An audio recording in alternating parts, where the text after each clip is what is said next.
Hello, my lovely friends. I'm Michaela. Welcome to my astrology channel, Todayenergy. This is a general yearly forecast for 2023 for all people born with ascendant, sun, and or moon in Aries. So Aries, your yearly forecast for 2023. Now, on a big scale, on a global scale, this year promises to be quite dynamic because we have three slow social outer planets changing signs, as well as the karmic lunar nodes. So that promises a big social shifts. But the question is whether you will feel it very much. And this depends on the precise positions, that is, the degrees, the houses in which you have your personal and other planets and points in your natal chart. That's why I believe it's very important for you to build and check and know how does your natal chart look like. You can do it for free, quickly, easily in websites like astro.com or astroseek.com, and there you will see your natal chart with your rising sign, with the location and position of your sun, moon, Mercury, Venus, and so on, and very importantly, with their specific degrees. In this case, I will share the screen with you because, it is a very general overview, of course, since I don't know the natal charts of each of you. I don't know what you are passing through at the very moment, because all of this we discuss on our personal consultations, on my personal yearly forecasts. But here I have a picture of a possible natal chart, starting with the first house in Aries. This chart is built with the whole sign system division of the houses. That is that for any degree of the rising sign in Aries, the Aries becomes the first house. Next sign automatically becomes second house, Taurus in this case, third sign becomes third house, and so on. Obviously, here you won't see any natal planets or positions. This is just like a picture of the sky, of the transits for the beginning of 2023. I cannot animate this image, but I will use it to point you what's going on, how the planets are moving, where they are going, okay? So let's dive in. We start the year with a pretty good news for you, Aries, because on the 12th of January, your ruler, Mars, changes direction after 2.5 months of going backwards, being retrograde, which is not the best and most comfortable position for you, for your ruler. Finally, the planet stops at 8 degrees of Gemini, turns and goes again direct. Now, I must warn you that the days around the 12th of January might be pretty intense on a global scale in the society, and you might feel a bit anxious. So mind your health, be gentle with yourself, avoid confrontations and conflicts these days around the 12th of January. But after that already, the air clears and the areas, the topics in your life ruled by Mars, as well as the topics of Gemini in your chart, kind of feel unstuck, unblocked, and they go full steam ahead. And that is more specifically, Mars rules your first house. So we're talking about your personal projects and initiatives, things related to your health and to your relationships. Of course, while Mars was retrograde, you maybe did not feel like 100% charged, and maybe there were doubts and lack of energy and going backwards in your life to kind of repair some stuff and rethink, reevaluate, re-strategize, plan. But now all your personal plans can go ahead and you can actively work on them, as well as work on your deals, negotiate, because you will be again like quite passionate, assertive, self-confident, and full of zest and energy. As well, Mars rules Scorpio, meaning that Mars rules your 8th house too. So we're talking about more momentum being gained regarding your shared resources, maybe your family business, maybe your spouse or partner work, financial situation and income goes better now. Maybe it's all the negotiations for loans, for credits, for grants, scholarships, yeah, all the money we can get from others, like support for your business. Maybe it's about paying taxes or receiving tax return. And 8th house talks about our psychological and emotional well-being. So here you will have more strength and courage to deal with any traumatic issues, stressful situations, you know, work with a psychologist, work with astrologer, tarologist, dive into esoteric studies and kind of self-analysis. Also, great time to fight your bad habits, physical, mental, and emotional ones. And last but not least, Mars changes direction and goes again direct in your 3rd house.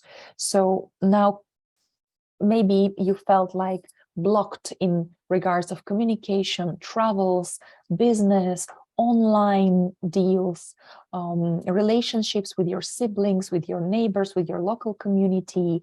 Maybe trading was not going as expected.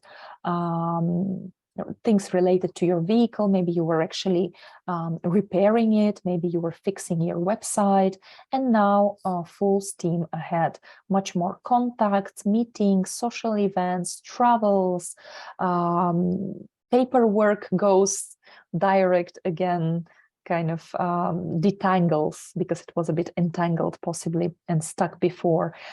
Communication with people around you, sharing information, studying, getting diploma, certificates, courses, and so on. You can be very proactive now here. Okay. Then on the 8th of March, we have a very important event. Saturn moves into Pisces, where he will be transiting until February 2026. So for nearly 3 years. The last couple of years, Saturn was transiting Aquarius. By the way, in Pisces, he was for the last time between 1993 and 1996.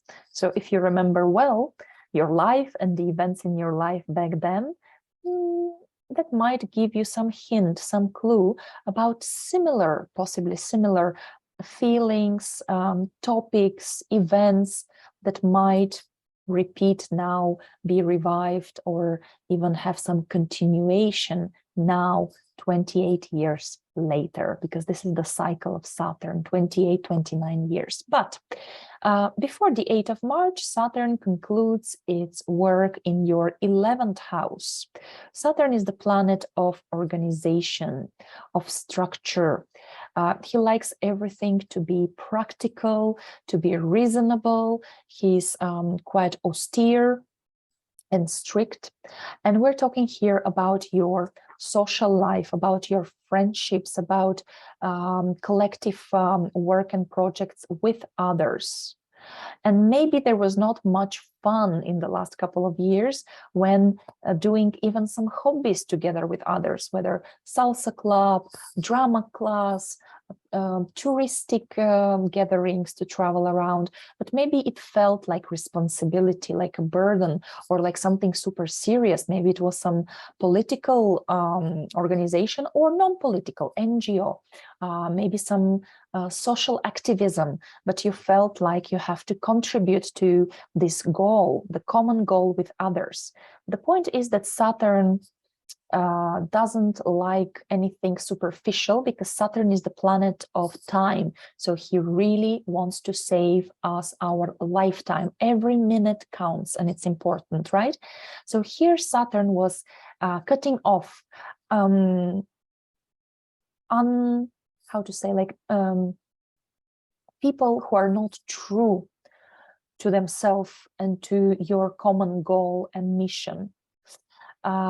Fake friends, fake people, superficial just bypassers who pass by in your life. So why would you waste your emotions, dedication, and time on them, right? So Saturn leaves only the true, the real deal people in your life that can withstand the tests of time, of difficulties, people you can truly rely on, because Saturn is like this inner skeleton, the spine of us. So it's like the rock amidst a stormy sea when there is a storm. So this type of friends you have to have around, and you value them after this transit, right? Maybe your friends are more Saturnian, so they're maybe older, or they are on higher social positions, they are busy people, they might be a little bit colder, aloof, and detached, but very responsible and strict. What they say, they do, they perform, right? Also 11th house is the second from the 10th house. So it's the material manifestation and rewards and payment we get from 10th house, our professional efforts. So whatever efforts you put into your public role, into your career, your mission in life, when Saturn was passing through here, through Capricorn several years ago. So now you get the reward. Yes, Saturn is the planet of karma, and karma is not about punishment. It's about consequences and reaping what you sow. Full stop. Not more, not less than that. So it's very interesting to keep in mind and observe Saturn's transits through your houses to see how they're linked to previous efforts and achievements. Okay, so here, the last couple of years, you were getting what you deserved according to your life mission. Was it your true life mission corresponding to your true inner core, your values, your principles? Were you putting your talents and efforts for the good of the society, of the people? So you would get them great recognitions, prizes, acknowledgements, rewards, financial payments, and so on. And of course, the true fans, the true audience is here with you, even though it might be more narrow. Yeah, Saturn narrows, streamlines. So 11th house is our activity online, in internet. It's our audience, right? So here it might be like less people, but more faithful to you and truthful to you and remaining with you in any situations and crisis and so on. And last but not least, 11th house is our own hopes, dreams, and vision, wishes and vision for the future.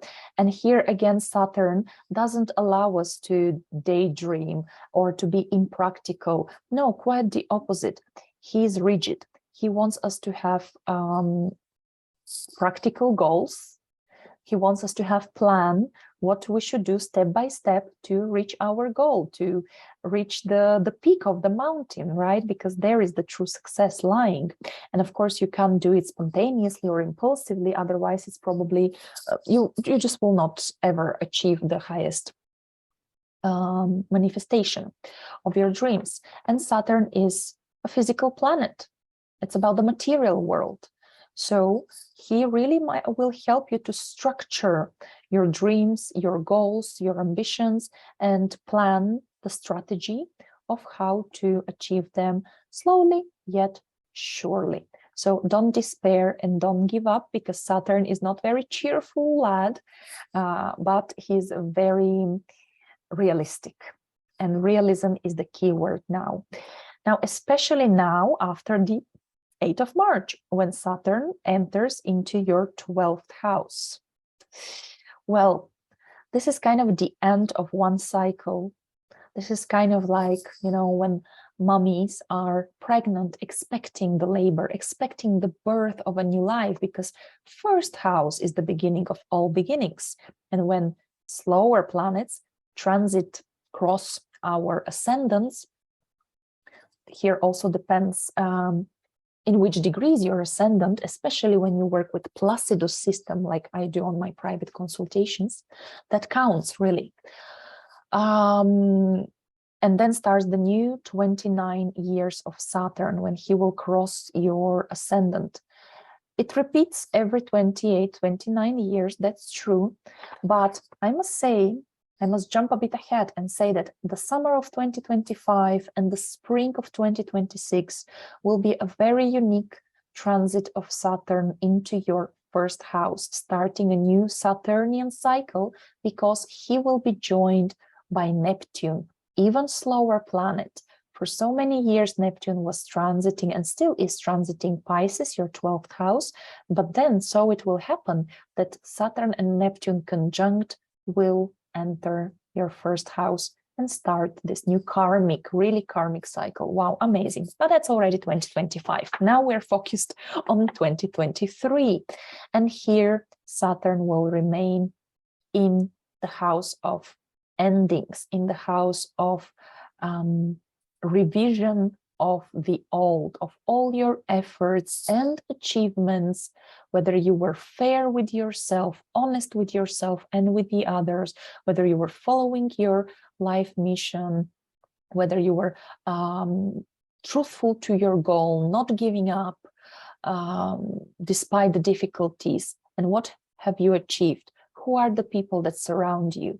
How do you feel about your life? Yeah, it's an emotional house. So it is about re-evaluation of the past, and it is the house of letting go. And here Saturn again will be very reasonable, kind of cool-headed and cold-hearted about who will follow you into your new cycle. What will follow you? What principles? What emotions? What thought patterns?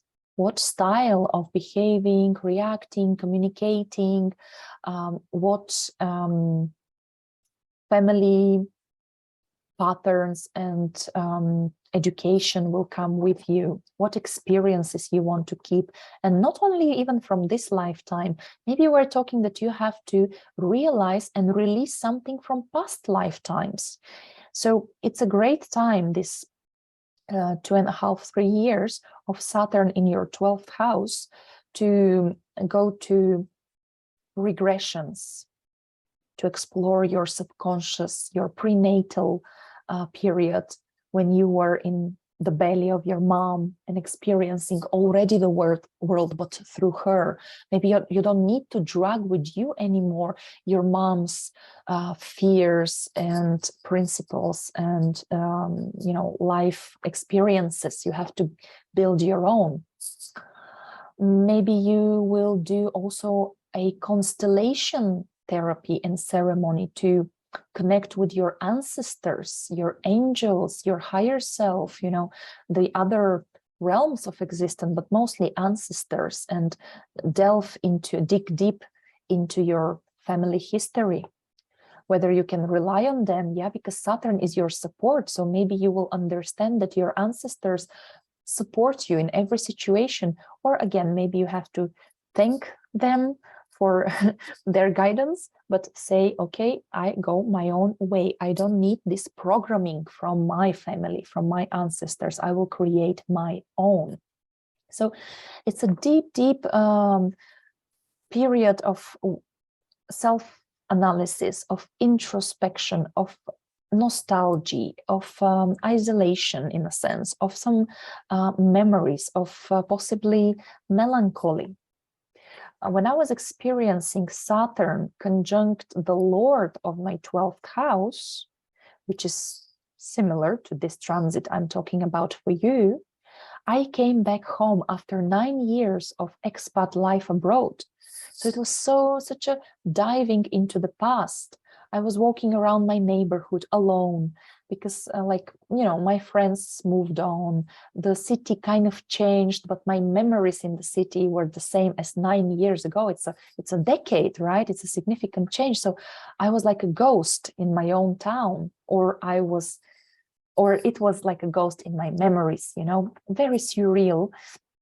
And at the same time, I was told very significant information about my childbirth, like how I was born. And I was born apparently suffocated by the umbilical cord.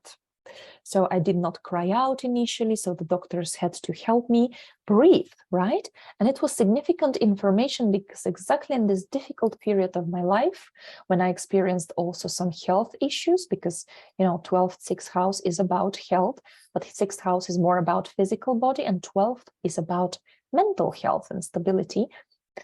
And here Saturn as well wants to kind of wants you to be brave enough and solid enough to meet your inner demons, to meet he takes out the skeletons from the closet. So it's about your fears, phobias, traumas from the past. And there you go. I started experiencing panic attacks, and they were related to lack of air. Like I could not breathe properly. And it was all connected to the memories of my body and of my mind from the very first experience of me being born in this world. But I mean, again, it's very much imprinted in my own natal chart, because in my chart, for instance, I have Moon square Pluto. And anyways, it's now about you, dear Aries. But basically, yes, 12th house, Saturn transit. Might want to, and he wants to, build your inner strength and inner purity. So that's why you have to be very honest with yourself about your bad habits, about your obsessions, about grudges that you hold. Saturn is very cold planet, right? And narrow. So first of all, being in 12th house is like focus on the essential. Don't go all parties, all fun and so on. No, focus on your inner world, on your thought patterns. Stay more at home, and work with face this fears from within. Have awareness about them, illuminate them, and basically work with them, deal with them, right? So Saturn is also the strict disciplinarian person.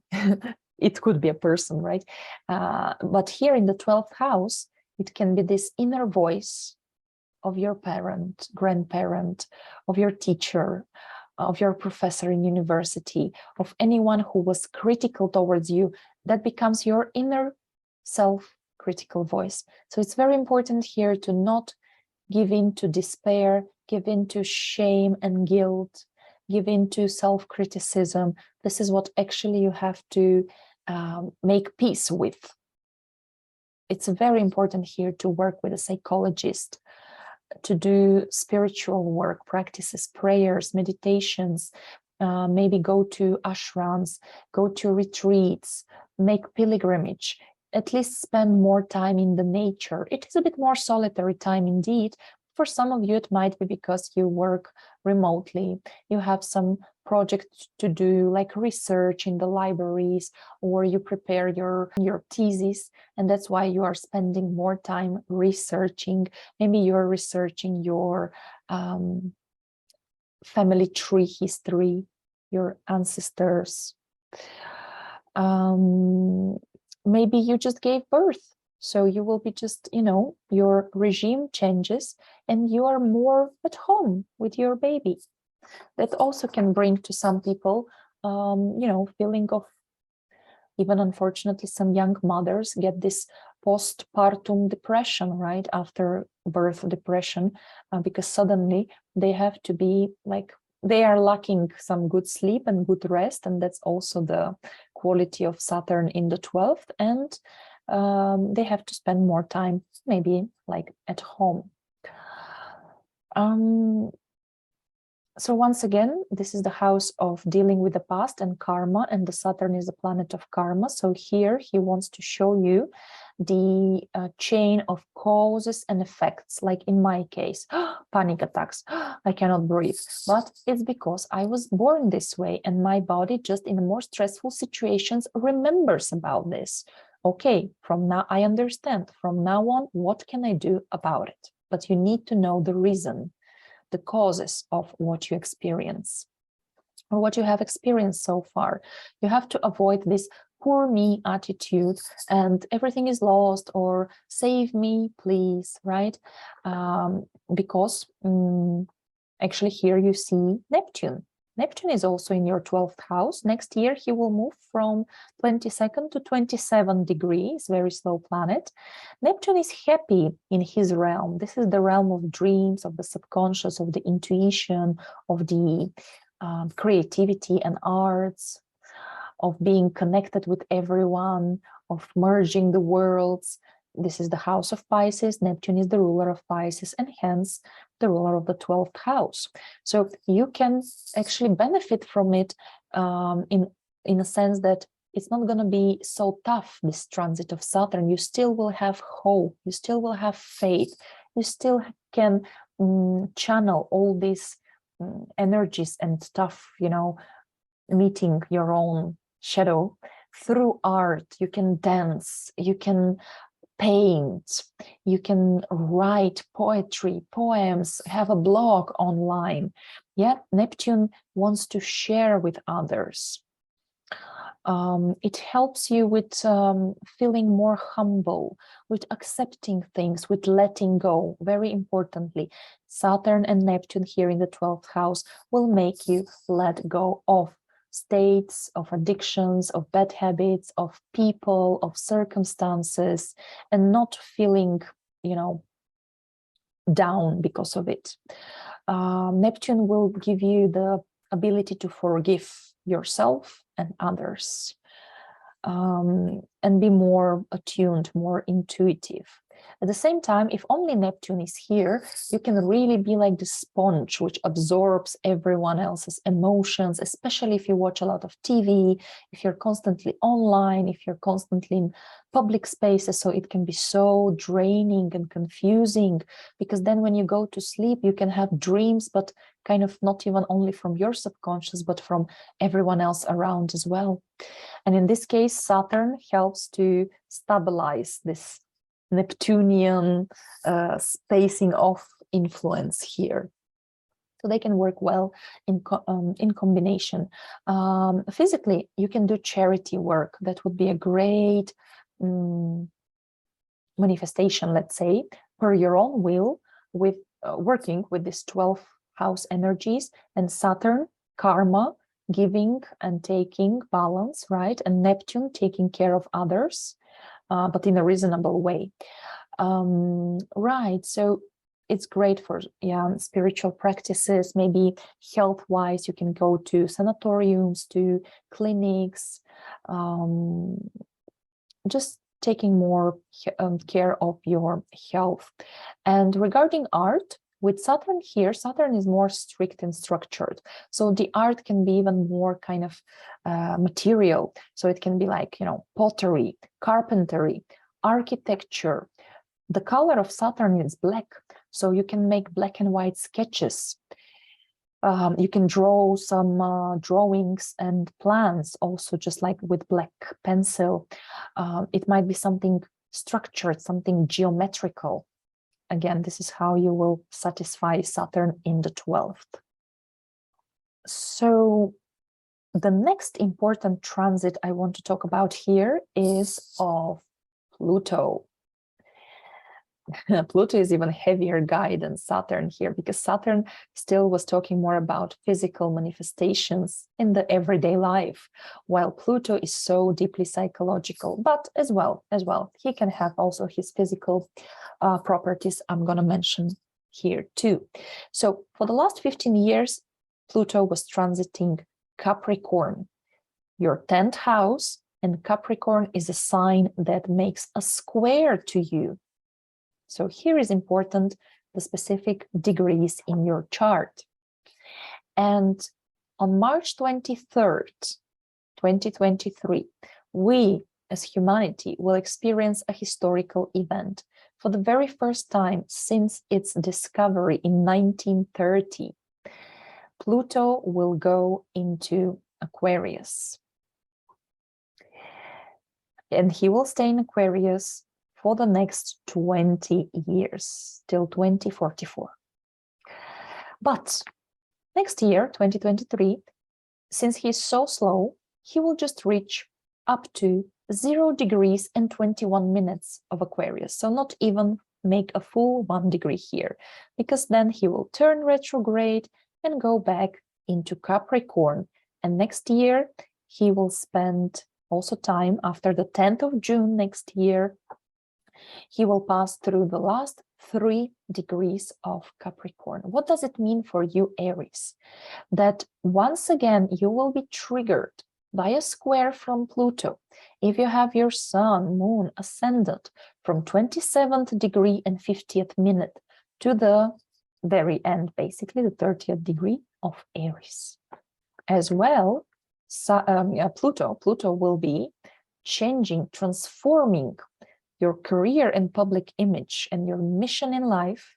If your MC, the career point, and hence the IC across the sky, the point of personal life and family and home, if your MC is between 27th degree and 50th minute of Capricorn and the 1st degree of Aquarius, because in this case, your MC really can be floating in several signs.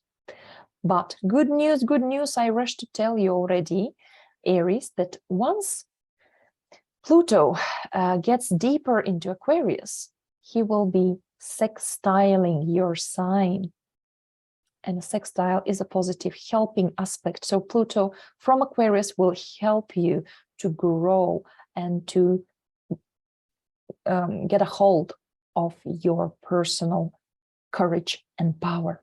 But first, there might be this square. And even I must say that for Aries who have sun, moon, or ascendant at the very late 29th degree of Aries, you will feel the square from 29 degree and 38 minute. You will feel the square from Pluto even, and for the last time, I promise, for the last time at the autumn of 2024. But okay, a square to you, Aries. A square, of course, is an intense, challenging aspect. What does Pluto do? Pluto operates through power struggles, through pushing you, controlling you. He wants you to face and to overcome your fears. He enhances to the maximum this survival instinct through internal and external shocks, cataclysms.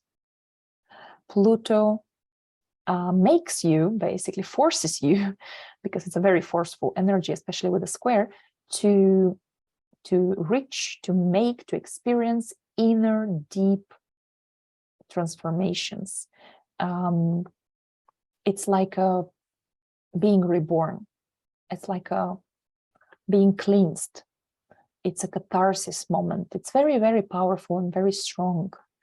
And of course, because he operates from your 10th house, we might talk about control issues, power struggle, competition with a parent, with authority figures, with government institutions, with your own manager or bosses. Yeah, people who are above you and have power above you, and that's tough. It might be banks, it might be businesses, or even mafia.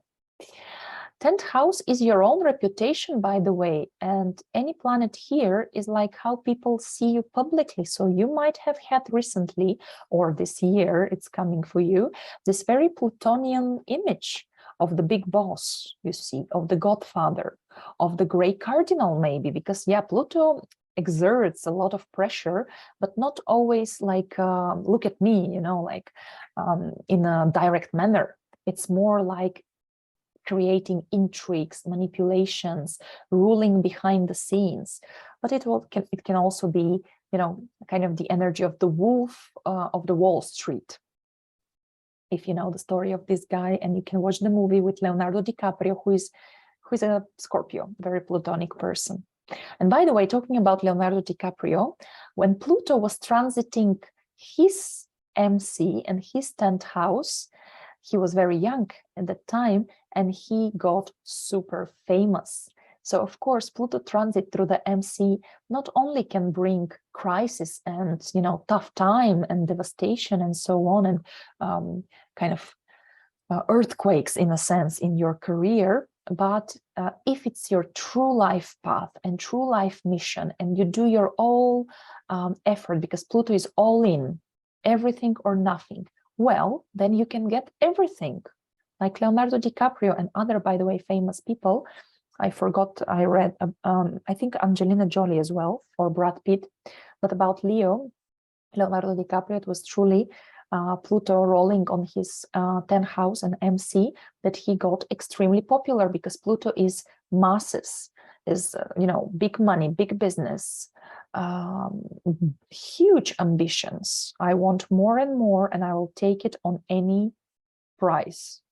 Like, the goal justifies the means, but you must be here as well careful, because it's all putting coins in your karma piggy bank. So you have to just be truthful to your own desires, not only to have power and rule the world, but to help others through your talents and skills. And of course, being on MC, Pluto will also trigger the opposite point, the IC. So there might be changes and transformations in your inner emotional world. You see with Saturn here, obviously, it will happen. And by the way, here Saturn in 12th house might actually ask you to be more, you know, pulled in together, kind of be more detached, more like a detached observer, not so emotional. With Neptune in 12th, you can be like crying in your pillow and so on. But Saturn is like, hey, pull yourself together. We need a strong inner core. And so maybe you are building a home, a family, a house, maybe you're relocating.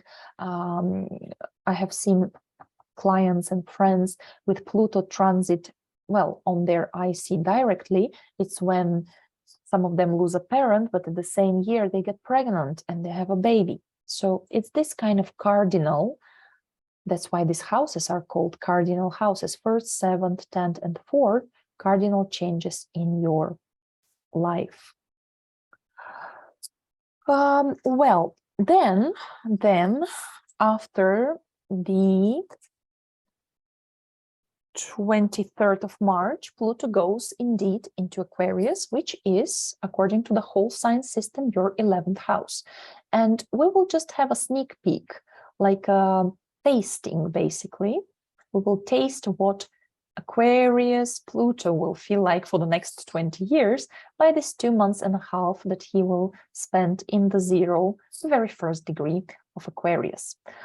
Well, after Saturn cleaned here your society, environment, your friends, you got to know on whom you can rely, who are your true and faithful friends, which are your true and faithful life goals and missions, how you can achieve them, what are your achievements from career now after it was purified and transformed by Pluto. Pluto goes to dig even deeper into your relationships with the world, into your social role. Are you a leader of a group in a society? Are you following your true altruistic and humanitarian aspirations?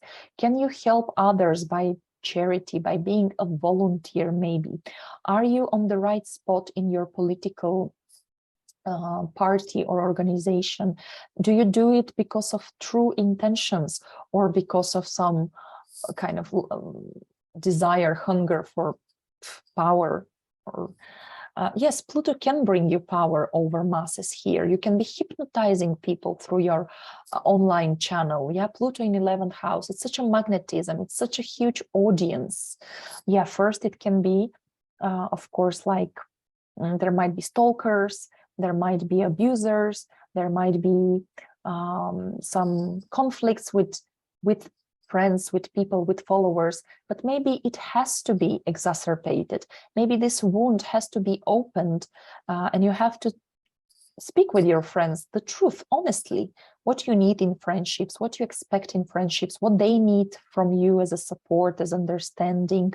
Maybe they need you to understand their boundaries, and you need to establish your own boundaries. So Saturn in 11th, in 12th house, this year, last year, it's all about personal boundaries. And Pluto here as well speaks about your power over others, but you have to use it wisely, because sooner or later, remember, consequences will come. Also, well, from friends, yeah, there can be nasty situations like betrayals, gossips, secrets can be unveiled. Here in 10th house, it's about your reputation being on the spotlight. And that is why Pluto's biggest fear is to be vulnerable, is to open up. But the funny thing is the oxymoron here, or the, how to say, the paragraph, the catch-22 is that the more you fear your vulnerability, the more vulnerable you are. So here it's about stripping off, being like a raw meat, you know, being like a kind of like naked consciousness, and be totally honest with yourself, yeah, about your ambitions, about your mission in life, about how can you help society.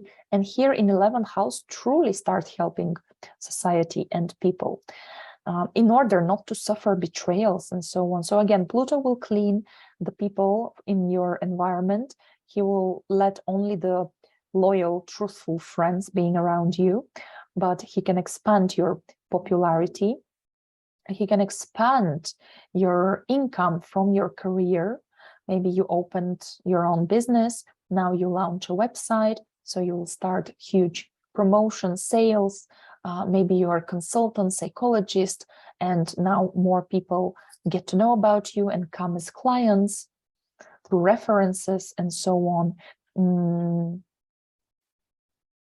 Maybe you will meet Plutonian type of friends. They might be people who are like esoterics, there might be psychologists, they might be working in finances, in politics, they might be in the big business, there might be in the power structures, secret services, police. Maybe you will join some tantric club, yeah, because Pluto is about intimate, deep, intimate connections and experiences. And here indeed, with your friends, you will be so honest, so deep, really, but respecting theirs and your own, of course, privacy. Recognitions, achievements from work merits. And of course, transformation of your life goals, of your plans, dreams for the future. Anything false, anything superficial will fade away.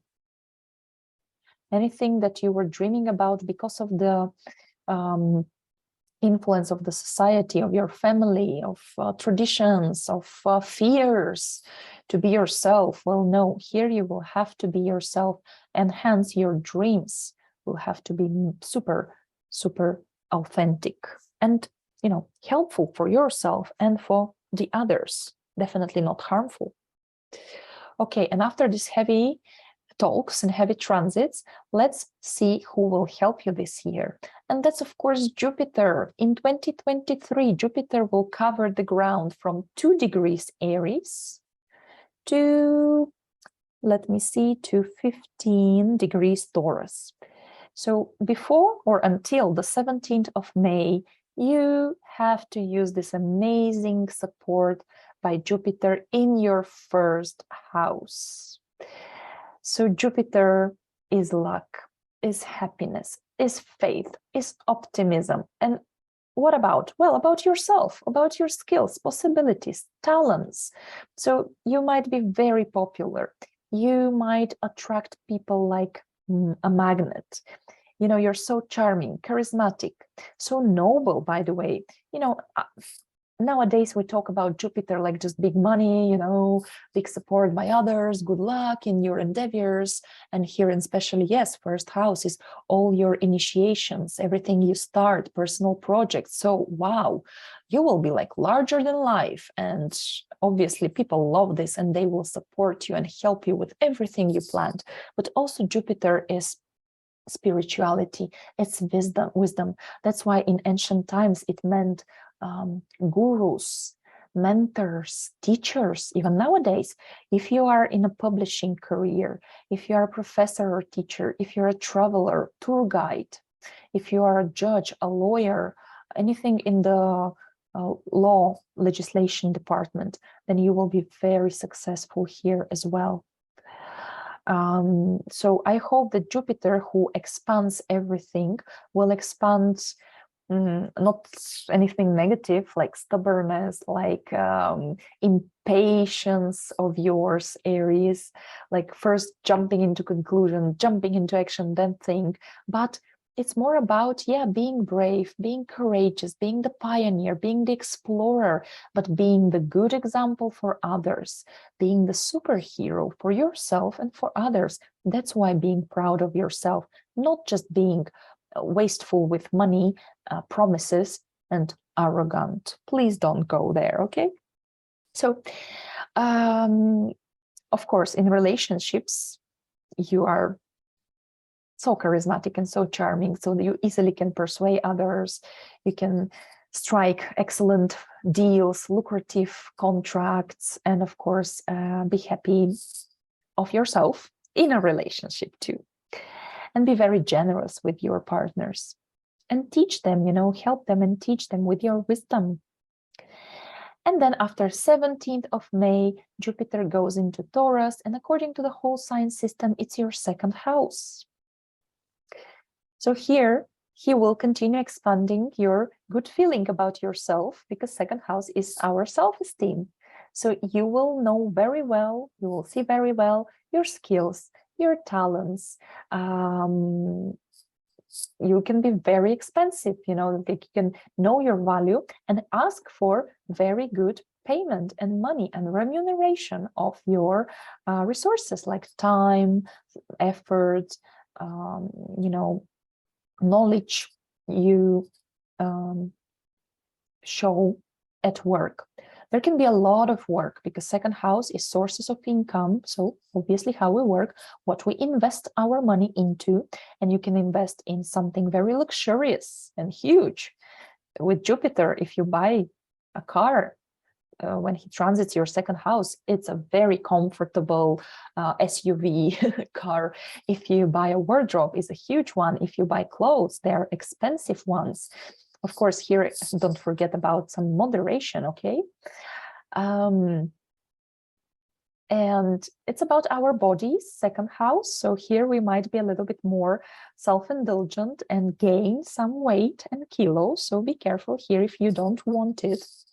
But in any case, whatever happens with your body here, expansion, right? First house, second house, expansion of your body, you will be very still happy with yourself and pleased with yourself. Second house, yeah, earning more, working more, spending more, and allow yourself this sensory pleasures, yeah, because 5 senses are ruled by Taurus. It's the touch, the smell, the taste, the view, so they all must be pleasing and gorgeous for you.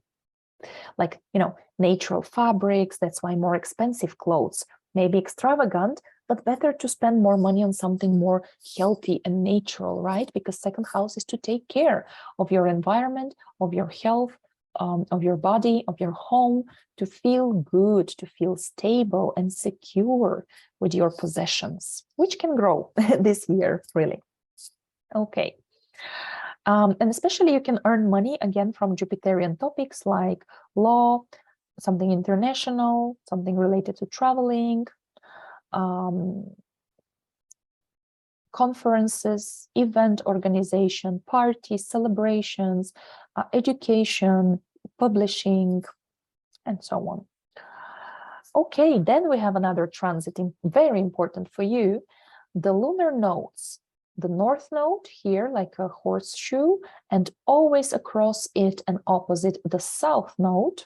So they're known also as Rahu and Ketu in Vedic astrology. They shift from Taurus and Scorpio, respectively, into Aries and Libra. Yes, because the lunar nodes, they are most of the time retrograde. So they move the opposite direction than of the direct planets in the chart. Okay, so for 1 year and a half, they will be crossing your first 7th house axis up until the 13th of January 2025. This transit you experienced in 2005, 2006. So again, you can try to remember what was happening back then, because similar experiences might repeat in your life, similar topics, and mostly how you feel. Because there you go. Rahu is also like a magnifying glass. So Jupiter just steps out of your first house, but Rahu gets in, and Rahu is really greedy and insatiable. Yeah, because Jupiter might be more spiritual, just like a jolly wise man, like the Dalai Lama, you know, or like Ganesha Lord in Hinduism. But Rahu and Ketu, they were one single demon, a trickster who managed to trick the gods, steal from them, he stole from them the elixir of eternal life, and that's why he was punished by cutting, he was split into 2 halves. And so Rahu is like the head of the dragon. So he wants to eat, he wants material goods, he wants popularity, fame, manifestation in the world, trying new experiences. He wants adrenaline, emotions, right? And he will be in your first house. So it's all about physicality. It's all about pleasing yourself, pleasing your body, having new experiences, being the pioneer, knowing no fear and no restrictions. It's like cutting corners. If it's Saturn who tells us, you know, Saturn says, work slowly but surely, gradually grow, consistently grow, because it has to be a long-lasting achievement. Here with Rahu, the north node, what matters is the achievement itself. So he can catapult you straight into the work you want, in the society you want, in the country you want. Of course, you will be putting your own efforts and you will be acting bravely, courageously, boldly, like you don't care. So here again, you must be careful not to be too much, right? Like too impatient or too rude or too fighty. So some moderation is required, because it's going to be all about me, me, me. So, I mean, you, Aries. You can earn very good money, respect, popularity by others if you work with your body, with your image, with your voice, with your face. Yeah, first house. Maybe you're a model of makeup, of clothes. Maybe you're a blogger, a vlogger, like me in YouTube, presenting yourself. Maybe you are a speaker for some organization, so you go and represent the organization in front of the medias. Or maybe you're just a businessman and you have your own business and you go in the world and fight for yourself and what you produce. You might radically change your body, your size, your haircut, your look overall, how people perceive you. You might go to some exotic place and you might be the foreigner, the kind of the outsider, but a very interesting, curious one. The people would be like interested in you. So maybe, let's say you're a talented person, you're a singer, and you go to singing talent competition abroad. So of course, with Rahu in the first house, it's all about taking care about yourself, about your health, your body, about your projects in life, your vision in life, and basically the whole world will indeed look at you as with a magnifying glass, and you will serve as an example for the world. So again, let's hope with only your positive qualities, like the courage of being the pioneer and not seeing obstacles to achieve your goals, and this like fiery passion that you have for life. On the other hand, for 1.5 years, there will be less focus on negotiations with others, on compromises, on building and establishing equal relationships and deals, you know, because you will act as you wish to act. The others might just follow you, be inspired by you, right? But not much of attention, let's say. I mean, still, of course, there is an axis. These two houses are connected, and Rahu and Ketu are always inevitably connected. But Rahu talks about the future and the destiny and development. And for 1.5 years, your destiny is to achieve as much as you can, to make this time jump, you know, quantum leap forward for yourself with your personal projects. And of course, it still might mean that the relationship will support you, just be like your if you are in the avant-garde, then these are people that are truly your friends or spouse and partners. They're supporting you, they're keeping your back safe, for instance. If not, then you will terminate some relationships, you will end some deals, some agreements. That's your chance. If you feel like trapped by some contract, now it can expire, you can cut it away, you can become self-employed and even stop having shared business with others. Now you feel maybe strong enough to go your own way and even earn and more with Jupiter in your 7th house. So you run the show, basically. You decide the things. The other just follow you, and you don't rely so much on consultants, advisors, lawyers, and so on. You have your own head. Just try not to be too hot-headed, yeah, to be reasonable in your head. No competition will be a problem or scare you this year at all. You might meet people from the past. If you establish relationships on this karmic 1.5 years for you and your relationships, Ketu talks about past lives. So you might meet the souls with which you made some contract in the past, and now someone has to pay off to the other something like love, or maybe disappointment, or whatever, support, help professionally, financially. You know, depends on what type of relationship you had with this soul in the past incarnation. Or maybe exes will just storm into your life again, like ex-wife, ex-husband, maybe some old low courts cases will be reinitiated to be finished once and for all this time. Maybe you will meet with your ex-partner to close a gestalt, you know, to kind of talk through everything you did not manage because you were too emotional back then when you were separating, or you were holding grudges or offended, or these people didn't want to open up and talk. And now it's just important to close this chapter in your life with someone from your past and feel relieved, right? So talking about lunar nodes, we talk as well about eclipses, because they provoke kind of eclipses in our lives, and there will be 4 eclipses next year. That's pretty normal.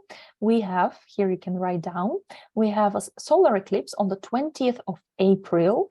It will happen at 29 degrees Aries. So the last beat of your 1st house, and of course you will feel it if you are late born Aries or with late moon here in the last degrees of Aries ascendant. It will be with the North Node, and it will be squared by Pluto at 0 degrees Aquarius.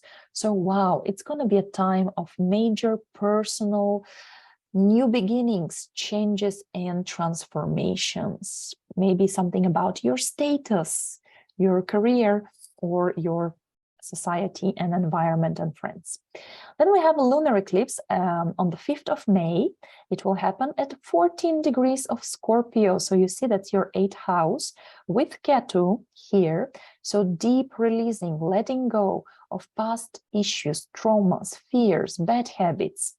Maybe it will be a culmination of some financial project, business, dealings with a bank, paying off the taxes, receiving a tax return, or getting some mortgage, some loan, for instance, or finally finishing to finish the repayment for all of this. And some changes in your intimate personal relationships. Then we have a solar eclipse on the 14th of October. It's going to happen at 21 degrees of Libra with Ketu, and Mercury will be here. So we're talking about some changes in your partnerships, maybe some new deals, contracts, collaborations, partnerships. There will be some negotiations, most probably, with some kind of a flavor from the past. And finally, we have a lunar eclipse on the 28th of October at 5 degrees of Taurus with Rahu. So you see that's your 2nd house. So we're talking about changes in your income sources, work, financial situation, belongings, material possessions. Then we don't see on this chart Venus because it's a fast-moving personal planet, so I didn't put it into this kind of transiting planets over a natal grid. But it's important time we have between the 6th of June and the 10th of October, when Venus spends in Leo 4 months. So usually she spends around a month in each sign, but now, or then, she will be stuck in Leo for 4 months. That's 4 times more. That's great, because Venus is benefic planet of joy, pleasure, love, money, anything that brings you happiness, friendships, and so on. And 5th house is a very lucky, beautiful, fun house, because it talks about pleasure, about romance, about love affairs. So you might have plenty of it, or a very nice one. It talks about hobbies and creativity, about your talents. So you might do something with such a pleasure and expose it, and people will be like cheering up for you, and you will feel loved and famous. That's awesome. You will be so self-confident. Once again, this year, there is a deep inner work, actually, and deep work about your social role in the society, but also you just feel like a child here, and you're happy with being admired, loved, with having joy. Venus can bring here financial success from lotteries, from games of chance, for any sort of speculative assets and investments, risk gambles. Well, I don't recommend those things, but just saying that Venus here is benevolent even for those things. Of course, finding your loved one, establishing good relationships with children, finding this peace and harmony in relationship with your kids. Maybe it's about having children, being happy mom or dad. But I must warn you about the time when Venus will be retrograding here. That's why she's so long in this sign, because from the 23rd of July till the 4th of September, Venus will be moving backwards. So not comfortable position for any planet. It will be a time to not start anything new in Venusian topics, like, for example, romantic relationships, because your chosen one might look one way and you might be super in love, but then Venus goes direct again. You put off your rose pink colored glasses and you realize you don't like so much this person. You see them as they truly are. Or, by the way, it can be the opposite. Maybe you meet a new colleague or, new neighbor, and you're like, ugh, that's such a jerk. I don't like this person. But then Venus goes direct, and you actually have a chance to sit down for a coffee, to chat, and this person, I mean, you know, can be actually quite sympathetic and friendly and nice. During Venus retrograde, you might meet old lovers, people, exes, people from the past can again appear for, you know, final closure maybe of your relationships, or on the other hand, you might make peace with them. Maybe you'll get a second chance. Maybe there is a second chance to get pregnant, to have children, or kids come back after studying abroad or working abroad. They come home for like 2 months, you know, to spend time with you. And it's still a pleasant time, but it's some taste like from the past, a bit nostalgic. So not a good idea while Venus is retrograde from the 23rd of July till the 4th of September to do any new or for the first time plastic operations, plastic surgeries, any new changes of your appearance, of your aesthetics, of your look, of your style, wardrobe, because then you might reconsider, rethink it, and not like it anymore. Don't do any risky investments. Don't possibly, if you cannot, don't start a new hobby, don't launch a new business, because it's more time of reassessment, re-evaluation. Yeah, Venus is about the value of things. What do we value in life? What do we value in our leisure time? How do we have fun? Is it a kind of a healthy, safe way? Maybe we should cut off sugars, cut off parties, cut off alcohol. Yeah, maybe we should have fun in a way that more like, I don't know, going to a nature or spending time with our family. So all this type of reassessment of your business. Do you invest enough? What do you want your clientele to be? What materials and you know, suppliers you use? The price that you put for your business, right? Maybe you would like to increase it, or vice versa, make some promotions and so on. It's about maybe thinking and planning your future exhibitions, concerts, stage performances, maybe planning to build a website in order to show the cakes you bake, basically. Yeah, whatever hobby you have, it can bring you money with Venus in the 5th house. Definitely, it can bring you clients, followers, admirers, money. But while Venus is retrograde, it's a time to reassess, rethink. There might be second attempt, second chance to do something. Maybe you did in the past a plastic surgery. Now you don't like anymore the result. So now you can repeat or do it better, you know. Or you changed your style, you didn't like it. So now during the retrogradation, you cut a bit more or change the color. In any case, the final decision will come after the 4th of September when Venus goes direct again. And lastly, we have Mercury. Just mentioning, Mercury will be retrograde 3 times next year. That's pretty normal. So from the 21st of April till the 15th of May, Mercury will be retrograding in Taurus. So reassessing your budget and finances, maybe researching the job market, maybe receiving back money that was owned to you.